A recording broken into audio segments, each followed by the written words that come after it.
Señor, en esta noche queremos darte gracias por tu misericordia, gracias por la oportunidad que de nuevo nos das para reunirnos alrededor de tu mesa, de tu palabra.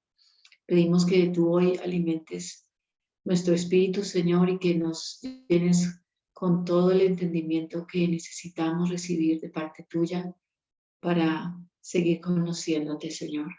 Colocamos nuestras vidas en tus manos y pedimos, háblanos, Señor. Nos sometemos a tu palabra como la única norma de fe y conducta para nuestras vidas, en el nombre de Cristo Jesús. Amén. Entonces, la semana pasada habíamos quedado en que habíamos estado estudiando la parte final del capítulo 1 de Efesios y habíamos quedado en que Pablo en su oración estaba pidiéndole a Dios que pudiera abrir los ojos del entendimiento de los efesios para que pudieran conocer cuáles son las riquezas y la profundidad, la esperanza de ese llamamiento que nos ha dado. Y Pablo en el capítulo 1 termina hablando acerca de que de esa seguridad que nosotros tenemos, esa esperanza que es completamente cierta, está basada en un evento, en el evento de la resurrección de Cristo, cómo el poder de Dios obró en la vida de cada uno de ellos, de él, para resucitarle de entre los muertos y llevarlo a la gloria y sentarlo junto a su trono. Entonces, ahí quedamos en el estudio el miércoles anterior. Hoy vamos a empezar a estudiar los 10 primeros versículos del capítulo 2 de Efesios. Efesios es un libro precioso, fue mi libro favorito por muchísimos años. Cuando empecé en el Evangelio, tuvimos grandes tiempos junto con la persona que a mí me discipuló, estudiando muchísimo acerca de Dios en este libro. Entonces leamos los 10 primeros versículos del capítulo 2, dice así, y voy a leer de la Biblia de las Américas, la versión de las Américas. Y Él les dio vida a ustedes que estaban muertos en sus delitos y pecados, en los cuales anduvieron en otro tiempo, según la corriente de este mundo, conforme al espíritu de la potestad del aire, el espíritu que ahora opera en los hijos de desobediencia. Entre ellos también todos nosotros en otro tiempo vivíamos en las pasiones de nuestra carne, satisfaciendo los deseos de la carne y de la mente, y éramos por naturaleza hijos de ira, lo mismo que los demás. Pero Dios, que es rico en misericordia, por causa del gran amor con que nos amó, aun cuando estábamos muertos en nuestros delitos, nos dio vida juntamente con Cristo. Por gracia, ustedes han sido salvados, y con Él nos resucitó, y con Él nos sentó en los lugares celestiales en Cristo Jesús, a fin de poder mostrar en los siglos venideros las sobreabundantes riquezas de su gracia, por su bondad para con nosotros en Cristo Jesús. Porque por gracia ustedes han sido salvados por medio de la fe, y esto no procede de ustedes, sino que es don de Dios, no por obras para que nadie se gloríe, porque todos somos hechura suya, creados en Cristo Jesús para hacer buenas obras, las cuales Dios preparó de antemano para que anduviésemos en ellas. Entonces Pablo termina el capítulo anterior considerando la resurrección de Jesús como el mayor ejemplo del poder de Dios. Y ahora él va a empezar a desglosar, a mostrarnos las implicaciones que ese evento de la resurrección trae a cada una de nuestras vidas. Y él inicia en el versículo 1 diciendo, y él nunca hubiera sido posible el hecho de que nosotros pudiéramos recibir vida de parte de Dios si primeramente nos hubiera dado la resurrección de Jesucristo de entre los muertos. Es por esa causa, y esa es la base, o digámoslo así, el fundamento a través de lo cual la obra de la gracia del Señor empieza a hacerse visible y patente, empieza a actuar en cada una de nuestras vidas, en cada uno de nuestros corazones. Entonces, lo que dice Pablo es, vamos a empezar a conocer todo un proceso a través del cual Dios nos va a ir llevando para que nosotros podamos dejarle conocer al mundo ese poder de Dios y el cómo Él actúa en vidas a través de la salvación, de la santificación y de todo el proceso hasta que nosotros podamos ser reunidos de nuevo con Él. Y Él les dice que en medio de ese recordar que nosotros estábamos muertos, tenemos nunca, les dice, no podemos nunca, ahora que nosotros hemos sido salvos y que tenemos vida, que Él nos ha concedido la vida espiritual a través de ese nuevo nacimiento, no podemos olvidar de dónde nosotros veníamos o qué éramos. En primera instancia nosotros estábamos, como dice el versículo 1, nosotros estábamos muertos en nuestros delitos y pecados. Nosotros estábamos absolutamente muertos, siguiendo las corrientes de este mundo, siguiendo la guía y los preceptos del príncipe de la potestad del aire, que no es otra persona sino Satanás, que está operando claramente en los hijos de desobediencia, porque nosotros éramos hijos de desobediencia y nosotros con nuestra mente, con nuestro pecado y con cada una de las acciones que estaban complaciendo nuestra carne, estábamos solamente acumulando la ira de Dios sobre cada uno de nosotros. Entonces, eso es algo que nosotros nunca podemos olvidar, porque si nosotros nos olvidamos de dónde venimos, es muy fácil también olvidar el dar gracias. Vamos a perder ese espíritu de gratitud que siempre tiene que estar muy presente en nosotros como hijos de Dios. Tenemos que, y el Espíritu de Dios siempre nos recuerda de dónde venimos y hacia dónde vamos, pero el recordar de dónde venimos hace que en nuestros corazones haya gracia y también acciones de gracias, pero también que nosotros mostremos una actitud de humildad, reconociendo que realmente quien merece y recibe toda la gloria debe ser y únicamente debe ser Dios. Entonces, después de que Pablo nos está diciendo, recordemos de dónde venimos y las cosas que nosotros estábamos haciendo, él empieza a desglosar todo ese proceso de la reconciliación. Y quiero aquí enfatizar que Pablo una y otra vez a través del libro de Efesios nos dice, la salvación inicia, la salvación continúa y la salvación finaliza solamente en Él, en Cristo. Es por Él, por su misericordia, por su gran amor, que decidió extendernos su gracia y así de esa manera nosotros poder ser reconciliados de una vez y para siempre con nuestro Dios. Ahí no hay sombra de duda, es solamente a través de Él. En el versículos 1 al versículo 5 empieza a recordarnos, como les acabo de decir, toda la condición que nosotros teníamos cuando estábamos ajenos a Él, cuando estábamos en nuestra condición de muerte espiritual, perdidos, extraviados, ajenos a la ciudadanía de Dios. Y ahí estando muertos es cuando dice la palabra del Señor que Él empieza a darnos vida. Dios empezó cuando nosotros estábamos muertos a amarnos. Él nos resucitó, Él nos sentó en los lugares celestiales, como dice Pablo, y Él nos eligió para ser instrumentos a través de los cuales Él pudiera mostrar las riquezas de su gracia. Nos hizo vivir con Cristo, Él compartió nuestra muerte y a través de su resurrección nos comparte su vida, la nueva vida que nosotros tenemos en Él.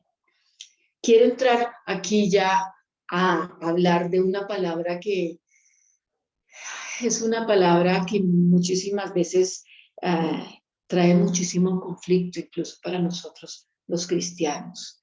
Y esa palabra se llama gracia. Gracia es la palabra central del libro de Efesios, es el corazón del Evangelio, es la pieza de oro de las buenas nuevas para un mundo que está absolutamente perdido.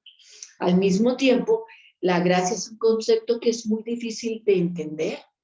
No solamente es difícil de entender, pero también es un concepto que es muy difícil de aceptar, de asimilar por el ser humano, por la raza humana. Es un concepto que con muchísima fiereza ha sido combatido desde diferentes frentes.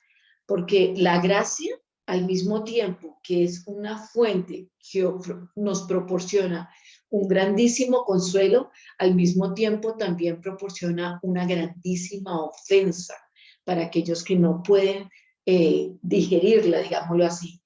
Al mismo tiempo que la gracia es un concepto que nosotros vemos desde el libro de Génesis hasta que el libro de Apocalipsis, es un concepto que es tan claro, pero al mismo tiempo es un concepto que es extremadamente controversial aún dentro de nosotros, los que nos consideramos hijos de Dios. Déjenme darles un ejemplo de qué estoy hablando. Por ejemplo, cuando nosotros estudiamos la historia del profeta Jonás, nosotros nos damos cuenta que el profeta Jonás luchó y con fiereza en cierta forma combatió el hecho de que el Señor Jesús mostrara gracia, de que Dios mostrara gracia al pueblo de Nínive que se había arrepentido. Él, desde el comienzo, cuando el Señor le envió para que fuese como su voz y atalayara que venía un juicio sobre el pueblo de Nínive, él se rehusó. Y en parte, ¿saben por qué se rehusó? Porque él sabía que Dios lo había enviado ahí para que tocara la trompeta, el sonido de alarma, para que fuera la voz de Dios llamando a un pueblo rebelde al arrepentimiento. Y él sabía que había una muy grande posibilidad de que Dios extendiera su gracia y de que eso que él iba a profetizar, de que el pueblo de Nínive iba a ser destruido bajo la ira de Dios, fuera reversado. Y ahí, y eso fue lo que causó mayor enojo, porque el profeta era muy orgulloso y tenía muy en claro que Dios era un Dios misericordioso, completamente opuesto a lo que nosotros somos. Y entonces ahí nosotros nos encontramos al profeta Jonás, en cierta manera, discutiendo con Dios y peleándole porque le había extendido su misericordia, y no solamente porque había extendido su misericordia, sino por sobre quienes él había extendido su misericordia, que era un pueblo que no era el pueblo de Israel. Y él, en medio de todo su orgullo y su presuntuosidad al creer que era parte del pueblo escogido, siempre trató de forzar el brazo de Dios para que no mostrara su gracia sobre un pueblo que no era el pueblo de Israel. Pero vayamos un poquitico más allá, hablando acerca del concepto de la gracia. Desde el comienzo, Jesús es la gracia encarnada de Dios. Todos nosotros sabemos eso, es la encarnación de la gracia de Dios. El salmista lo dijo cuando dijo que la misericordia y la gracia se unieron, cuando hablando acerca de Jesús, cuando Jesús vino a la tierra, la gracia, la misericordia, la verdad de Dios se unió. Y desde el comienzo nosotros vemos que en la vida de Cristo Jesús se empiezan a dar muchas cosas que golpean el concepto de legalismo y empiezan a enfrentarlo con el de la gracia. ¿En qué oportunidades nosotros podemos verlo? A través de todo el ministerio público de Jesús, iniciando por los recuentos de los evangelios. Cuando en el evangelio de Mateo se nos da la genealogía de Jesús, se menciona a una ramera. ¿Cómo puede ser posible que el Hijo de Dios, el Cristo, el escogido, dentro de su genealogía, haya colocado a una mujer que era ramera para ser parte de sus ancestros? Eso de plano ya empieza a hablarnos acerca de la gracia, la gracia. Pero para el pueblo judío eso era absolutamente imposible de absorber desde su punto de vista de un corazón absolutamente legalista. ¿Qué más se nos muestra acerca de Jesús? Pues con Jesús todos los líderes religiosos tuvieron una gran confrontación. ¿Por qué? Porque los líderes religiosos siempre se quejaron acerca de que Jesús era un hombre que en cierta manera se relacionaba con demasiada liberalidad, lo acusaron de ser muy liviano en torno a la gente y al círculo de personas con las que él se rodeaba. ¿Por qué? Porque lo acusaron de que él se sentaba y comía con los pecadores, de que él iba y hablaba con mujeres, de que él hacía las cosas que no guardaban en cierta manera a sus ojos la ley, sino que la echaban a tierra, digámoslo así. Pero Jesús en cada una de sus acciones, realmente lo que él mostró fue que Él estaba extendiendo gracia, porque Dios en esencia es un Dios de gracia, que muestra gracia. Es la única forma en que Él puede y ha podido relacionarse a través de la historia de la humanidad con los hombres. Por gracia en el Antiguo Testamento, todos estos hombres de Dios recibieron revelación de parte de Dios. Por gracia fue que muchos fueron advertidos. Por gracia fue que muchos fueron llevados de un lugar a otro, llamados a hacer obras como la de Noé, en la arca de Noé, y muchísimas cosas. Todo esto nos muestra que Dios ha actuado desde el comienzo en su plan redentor, basado en ¿qué? En la gracia, únicamente con la gracia. Entonces, cuando los líderes religiosos se referían a Él, siempre se quejaron de que Él comía con los pecadores, tenía comunión con ellos, y por eso mismo, por su espíritu tan legalista, ellos eliminaron a Jesucristo de su círculo. Porque ellos siempre mantuvieron una posición muy clara. El hombre, para acceder al cielo, para poder obtener la salvación, tenía que hacer obras, tenía que actuar, tenía que trabajar en pos de méritos, sumar puntos, ir sumando y sumando puntos, y cada vez que se equivocara, esos puntos le iban a restar dentro de su matemática para poder recibir y alcanzar la salvación. Esa es la misma actitud que nosotros vemos hoy en día dentro de muchas corrientes de la cristiandad. Siempre se nos está enseñando que deben haber y darse toda una serie de prerequisitos para que la persona pueda acceder a la salvación, de que tenemos toda una gran lista de qué tenemos que hacer, y una gran lista también se nos da de lo que debemos obviar para poder realmente ser salvos. Y esta es la lucha que desde el comienzo el apóstol Pablo tuvo que no solamente enfrentar cuando trató con las diferentes iglesias, las diferentes congregaciones que había en ese entonces con esa iglesia naciente.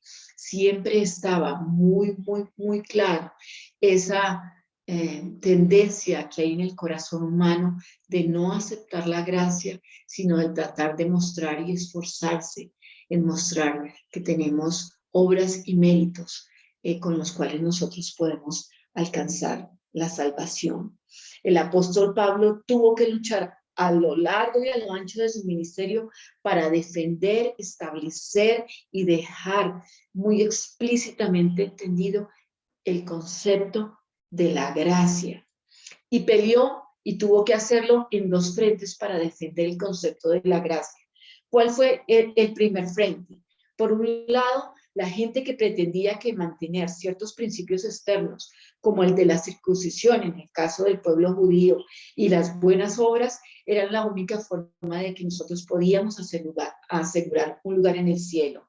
Ellos esencialmente no dejaron ningún tipo de lugar para la gracia en la esfera cristiana. Esta misma gente no puede aceptar el hecho de que cuando hablamos de nuestra salvación, no hay lugar para nosotros. Todo lo que tiene que ver con la salvación es por gracia, no depende de nosotros y depende absolutamente en todo de Dios. Ese era un grupo, el grupo de los legalistas. Hagan, o dejen de hacer. Y después viene otro frente con el que Pablo también tuvo que luchar, y es el frente de aquellas personas que pretenden que la gracia es un boleto que te da la libertad para vivir de una manera absolutamente desordenada. Entonces, como alguna vez lo describió de una manera muy sarcástica, quienes pertenecen a este grupo suelen decir: a mí me gusta pecar y a Dios le gusta perdonar. Entonces estoy en el negocio perfecto. Esto tampoco es ninguno de los dos frentes, ni el legalismo ni el liberalismo. Estos son dos conceptos que se oponen y al mismo tiempo son completamente opuestos a la gracia. Ellos se oponen entre sí y son completamente opuestos los dos al concepto de la gracia. Pablo empieza a hablar acerca de la gracia, y nosotros lo vemos a partir del versículo 5. Él nos dice que aun cuando nosotros estábamos muertos en nuestros delitos, nos dio vida juntamente con Cristo. Y ahí entre paréntesis aparece: por gracia ustedes han sido salvados, y con Él nos resucitó y con Él nos sentó en los lugares celestiales en Cristo Jesús, a fin de poder mostrar en los siglos venideros las sobreabundantes riquezas de su gracia, por su bondad para con nosotros en Cristo Jesús. Pablo empieza a hablar de que es solamente, de nuevo lo digo, el inicio de nuestra salvación, la continuidad en nuestra vida cristiana, en esa nueva vida que Dios nos imparte por su gracia. Y el estadio final, que es cuando ya vamos a estar reunidos y seremos glorificados con Dios, todo de principio a fin es llevado a través de la gracia que tenemos en Cristo y que nos ha sido dada por su muerte y por su resurrección. Por eso es que es bien importante que nosotros sentemos esa base de la gracia. Es en Cristo, es por sus méritos, por sus obras. No tiene nada que ver con ninguno de nosotros, con lo que nosotros seamos o lo que nosotros podamos hacer. Es en Cristo, por Él y a través de Él. Entonces, Pablo, tratando de llevarnos en ese proceso de que podamos entender, él empezó a hablar acerca de lo que puede hacer el poder de Dios obrando a través de la gracia en cada uno de nuestros corazones. Y él, entendiendo este principio, empieza a proclamar una verdad. Y es, si nosotros podemos empezar a meditar cuál es el proceso o cómo la gracia de Dios obra en un cristiano. La gracia de Dios hace que nosotros cobramos vida, empecemos a tener vida, empezamos a tener esa nueva vida, somos nuevas criaturas. Dios nos hace una nueva creación. Ya dejamos de ser los muertos que éramos y empieza a abrirse una puerta de esperanza muy firme, y es lo que nosotros somos en Cristo, esa nueva creación. Y déjenme darles ejemplos prácticos de eso. Pablo es uno de esos ejemplos. Pablo fue un perseguidor de Cristo, fue un perseguidor de su iglesia. Pablo, en su tiempo de servicio a la carne, digámoslo así, odió a Cristo Jesús. Y miren lo que su gracia vino a hacer. Miren el ejemplo de Pablo, y si quieren ustedes pueden leer las dos narraciones que encontramos en el libro de Hechos acerca de su conversión. La forma como cuando él, siendo un perseguidor absoluto de la iglesia y persiguiendo a Cristo Jesús, y yendo en el camino de Damasco con papeles y con las autorizaciones de todos los líderes religiosos de ese entonces, y cuyo propósito y objetivo final era poder retener, apresar a muchísimos de esos cristianos, de esos seguidores de Jesús y darles muerte. Miren lo que Dios hace en él. Él, y yendo en ese camino, un camino completamente opuesto a Jesucristo, Jesucristo aparece en su camino y su vida es completamente volcada.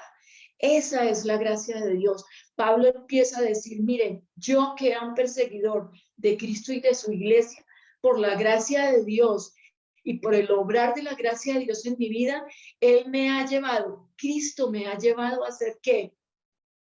Uno de los misioneros más grandes que se dieron en la historia de la iglesia. Eso es Pablo.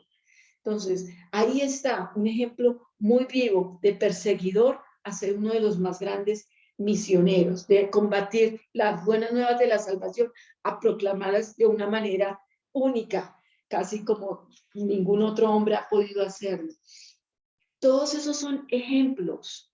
Si nosotros nos damos cuenta, ustedes lo ven en los evangelios, una mujer ramera, despreciada por todos los hombres, desechada completamente, ¿Qué fue lo que pasó y lo que hizo la gracia de Dios en ella? La convirtió en una mujer santa, santa delante de Dios. Y no solamente santa, pero sierva de Jesucristo. Testimonio para muchísimos. Y una y otra vez y otra vez y otra vez nosotros nos encontramos a través de la historia del Evangelio y a través de las edades y de los tiempos, cómo la gracia de Dios empieza, cuando entra en una vida, empieza y convierte a alguien que está muerto espiritualmente en delitos y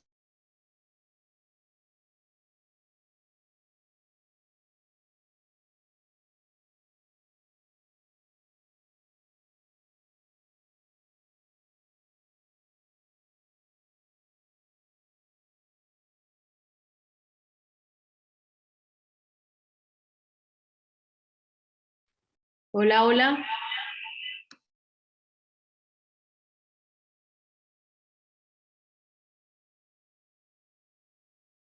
Esperamos a que nunca, y volvió. nunca nosotros nunca podemos olvidar de dónde hemos venido, pero también tenemos que tener nuestros ojos siempre mirando y soñando y luchando por alcanzar la meta. ¿Cuál es esa meta?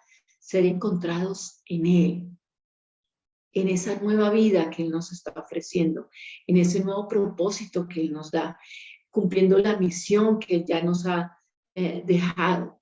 Todo eso es parte de ese proceso redentivo que la gracia de Dios obra en cada uno de nosotros.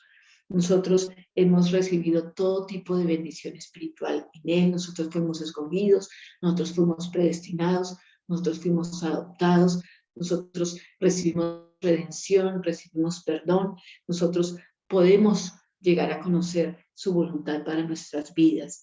Ese proceso de redención solamente puede ser llevado adelante por gracia, es llevado adelante por Él, no por nosotros. Y debemos de una vez por todas empezar a entender que la gracia excluye todo lo que tiene que ver con lo que nosotros somos y con lo que nosotros podemos hacer por nuestras fuerzas. Nosotros estábamos muertos y por eso fue que Jesús tuvo que venir, porque un muerto, estando muerto por sí mismo, no puede hacer nada. Por eso fue que Cristo tuvo que venir.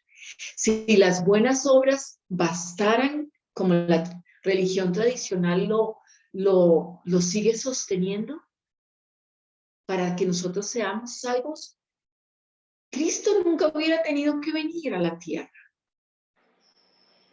Si nuestras buenas obras y nuestro buen comportamiento bastaran y nuestros principios morales bastaran para que nosotros fuésemos salvos, Dios no hubiera tenido que desplegar un plan de redención consumado en la cruz a través de Jesucristo y confirmado a través del poder de su resurrección de los muertos. Ese es el Evangelio.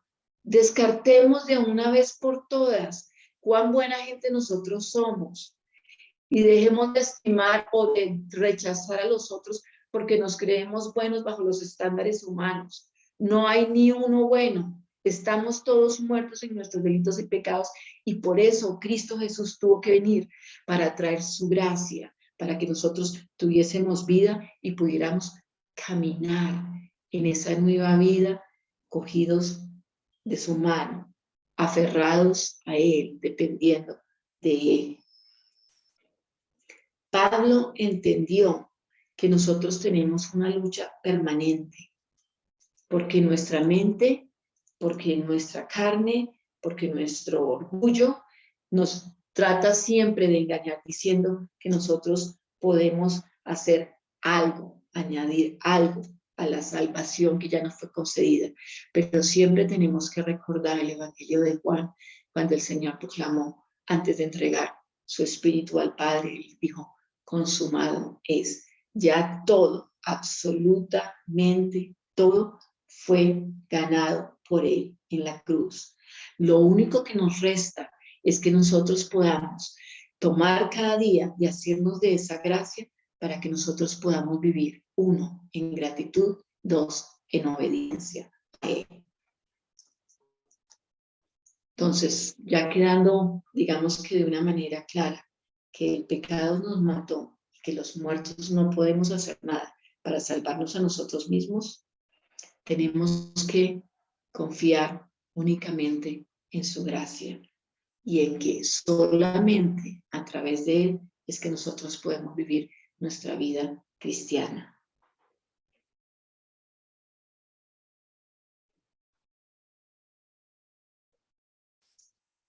Versículos 8 y 9.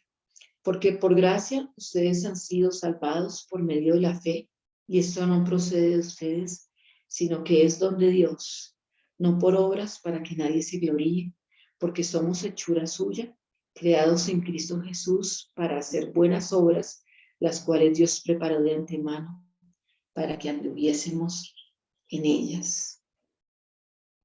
Entonces, quiero que podamos entender. Pablo coloca un fundamento. Cristo, es en Cristo, únicamente en Cristo, únicamente a través de Cristo que nosotros nacemos, somos una nueva creación y podemos vivir nuestra vida cristiana. Ya dejado ese fundamento teológico, ya Pablo empieza a dar un siguiente paso y es cómo aterrizamos ese concepto a nuestra vida diaria, a nuestra vida personal.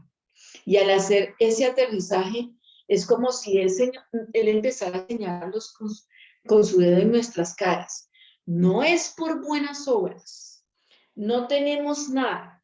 Todo lo que nosotros hacemos, todo lo que nosotros iniciemos, no es por nosotros, es porque Cristo está morando en nosotros, es por su gracia. Hace unos años yo estuve en una conferencia que dictó John Piper y era acerca de la gracia y él decía, hay una porción, hay una medida de gracia que nos es concedida para que nosotros experimentemos ese nuevo nacimiento, pero al mismo tiempo, cada día en el trono de Dios hay una porción de gracia reservada para cada uno de nosotros, para que nosotros cada día tomemos esa gracia y podamos vivir para Él, haciendo lo que a Él le agrada. Entonces, aún después de que nosotros hemos nacido de nuevo, todo lo bueno que nace, entre comillas, en nuestro corazón, es porque Él lo está poniendo por su gracia. Él pone el sentir, Él pone el hacer. Entonces, nada viene de nosotros. Todo tiene su fuente en Él y es ejecutado a través de la gracia que Él cada día quiere darnos. Aquí dice que nosotros hemos sido salvados, pero también, además de que nosotros hemos sido salvos, también nosotros vamos a tener que empezar a actuar. Somos una nueva creación y esa nueva creación, esa nueva hechura va a empezar a manifestar obras nuevas, obras que solamente hablan de un obrar de Dios en cada uno de nuestros corazones.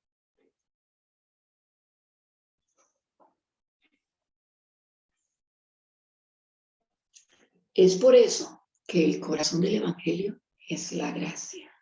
Las buenas nuevas son que Dios en Cristo lo hizo todo para darnos salvación. Pablo, en este capítulo, destruye toda noción o toda prevención de parte nuestra de que nosotros podemos contribuir en algo para nuestra salvación y de que nosotros podemos contribuir en algo para darle la gloria a Dios. Ninguna de las dos. Todo es obra de la gracia de Dios. No por obras para que nadie se gloríe, porque somos hechura suya. Pablo conoció de primera mano que la gracia de Dios es tan poderosa que puede transformar perseguidores de la iglesia. en misioneros, de nuevo. Mujeres de muy baja conducta en el estándar de la sociedad, moral de las sociedades, en mujeres que son santas. Y es que, mis hermanos, nunca nos cansaremos de ver testimonio tras testimonio la forma en cómo Dios obró. Quería también mencionarles a alguien que es muy lindo, que escribió una de las canciones que es ha sido, yo creo que canción emblemática del mundo cristiano, Amazing Grace, Gracia Asombrosa en español. Su nombre era John Newton. John Newton fue un hombre que fue traficante de esclavos. Durante muchísimas décadas traficó esclavos desde África para venderlos en Inglaterra, a las colonias portuguesas y también a las colonias españolas. Y en medio de ese tráfico de esclavos, alguien le compartió el Evangelio. Y cuando él compartió el Evangelio, él entendió la atrocidad de lo que él era. Él pudo ver así, frente a su cara, por el espejo de la palabra, que él estaba muerto, que él era un esclavo de Egipto. Y por eso se dice que en su oficina había un letrero detrás del lugar donde él se sentaba que decía: yo también fui esclavo en Egipto. No hablando acerca de los esclavos que él traficó, hablando de su condición, de que él estaba y perteneció a un reino que fue completamente ajeno a Dios, y que Dios por su misericordia lo trasladó a su reino de luz admirable, y que siendo esclavo Dios le dio la libertad, hablando de ese nuevo nacimiento.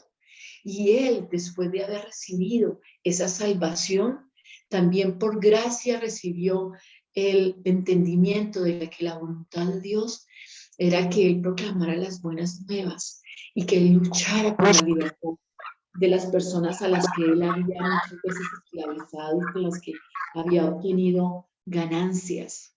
Y él fue un predicador de las buenas nuevas, fue pastor y fue alguien que en el Parlamento, en la Cámara de los Lores, sacó adelante esa ley que permitió la abolición de la esclavitud en Inglaterra. La gracia de Dios obrando. Estoy absolutamente segura que ni Pablo, que ni María Magdalena, que ni John Newton, que ninguno de nosotros podrá nunca colocarse sobre sus dos pies para decir que nosotros hicimos algo para poder obtener la salvación, o que nosotros hemos hecho algo para poder darle la gloria a Dios. Es Cristo en nosotros, esa esperanza de gloria. Solamente Él y solamente su gracia, la que produce una vida nueva, la que produce un caminar nuevo, la que produce una santificación verdadera, la que produce unas obras que simplemente complacen el corazón del Padre. En poquitas palabras, mis hermanos, la gracia de Dios es la que nos lleva de gloria en gloria a parecernos cada día más a Jesucristo. Ese es el camino de redención que Pablo nos empieza a trazar en este capítulo 2. En este capítulo 2. La gracia hace de nosotros una nueva creación. Todas las nuevas tendencias, todos los nuevos patrones de comportamiento que empiezan a aparecer en nosotros, no es porque nosotros seamos buenas gentes, es porque la gracia de Dios está obrando en nuestro corazón. Al mismo tiempo, tengo que decir que en medio de esa transformación, nosotros siempre vamos a tener que luchar, porque el pecado sigue morando en nosotros. Entonces, cuando nosotros hablamos de transformación, no estamos hablando de perfección, estamos hablando de un proceso que la gracia de Dios inicia al traernos ese nuevo nacimiento, pero que va desarrollándose a través de los años, sacando todo lo profano y plantando en nuestros corazones lo santo, provocando en nuestros corazones el que nosotros actuemos y obremos de una manera buena, justa y santa, es la gracia de Dios. Todo eso es la gracia de Dios. Pero en medio de todo ese proceso, nosotros vamos a estar cada día también teniendo que batallar con la tentación y con el pecado. Nunca podemos creer que por el hecho de que nosotros estamos siendo recipientes de la gracia de Dios, ya el pecado no va a actuar en nosotros. Por supuesto que va a seguir actuando, pero es la gracia de Dios la que nos ayuda a obtener la victoria, no solamente sobre la tentación, pero también sobre ese pecado. Su gracia, mis hermanos, es más que suficiente y siempre nos va a estar equipando para que nosotros podamos vivir una vida que realmente le dé la gloria a Dios. Por eso es que es tan importante el que nosotros, al hablar de la gracia, siempre lo unamos a la cruz. La gracia y la cruz son dos verdades que corren de una manera paralela, que son inseparables.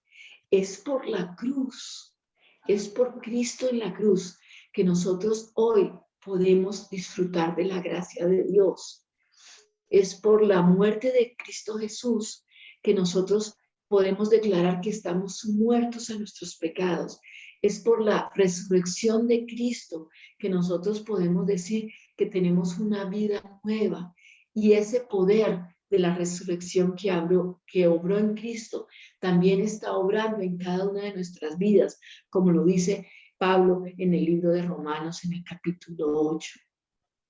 Gracias sean dadas al Padre por Cristo, quien no solamente vino, murió por cada uno de nuestros pecados para pagar nuestra deuda, pero también gracias sean dadas a Cristo, porque Él resucitó y es a través de ese espíritu de vida que obró en Cristo Jesús que nosotros tenemos la gracia para caminar conforme a los propósitos de Dios y para darle en todo lo que nosotros somos y en todo lo que nosotros hacemos la gloria. De eso es de lo que habla el apóstol Pablo en esos 10 primeros versículos del capítulo 2. Hemos sido salvos por gracia y en el capítulo 2 Pablo empieza a hablar de cómo nosotros debemos entender nuestro caminar, nuestra jornada, de aquí hasta que nos encontremos con nuestro Señor. ¿Hay alguna pregunta, alguna duda, algún punto de algo que ustedes quieran añadir al respecto?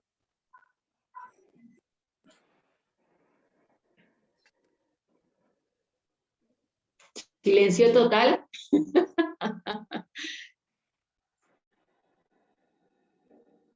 Bueno, si no hay ninguna, si de momento no hay ninguna pregunta al respecto, les invito y les sigo animando a que ustedes puedan para el siguiente miércoles leer la parte final del capítulo 2 y ir repasando sus anotaciones del capítulo 1 y esto que hemos visto hoy en el capítulo 2, para que podamos estar mucho más, nuestro corazón pueda estar mucho más alerta para asimilar lo que vamos a seguir estudiando. Les comento aquí de viva voz que ayer Anthony salió a las 5 de la mañana de Cúcuta y en las horas de la noche salió ya también rumbo a Madrid, o sea que ya él debe estar allá. Oremos para que el Señor le bendiga y él pueda en medio de estos meses llevar adelante todo su proceso para ver si logra el asilo, no solamente para él, pero también para su familia. Estemos orando muchísimo también por todo este fin de semana, las elecciones que vamos a tener aquí en nuestro país y por todas las situaciones que estamos enfrentando alrededor del mundo. Y por último, quiero recordarles que el próximo domingo no vamos a tener nuestro culto dominical de manera presencial. Domingo 13 de marzo no tendremos culto presencial, lo vamos a tener virtual, 10:30 de la mañana. Les enviaremos nosotros, vamos a tener el link Y todos ustedes, acuérdense, 10:30 de la mañana iniciamos en punto nuestro servicio dominical. Dios les bendiga de momento. Y a las mujeres, el último recordatorio, sábado 4 de la tarde, en la sede de Torcoroma, vamos a tener nuestro primer encuentro de mujeres de la comunidad Vida en Misión. Las espero a todas y si ustedes tienen alguna amiga, hermana, familiar o conocida, pueden invitarlas. Vamos a tener un tiempo en que vamos a estudiar la palabra, pero vamos a tener otro tipo de actividades para que podamos conocernos y seguir creciendo juntas. Dios les bendiga, mis hermanas.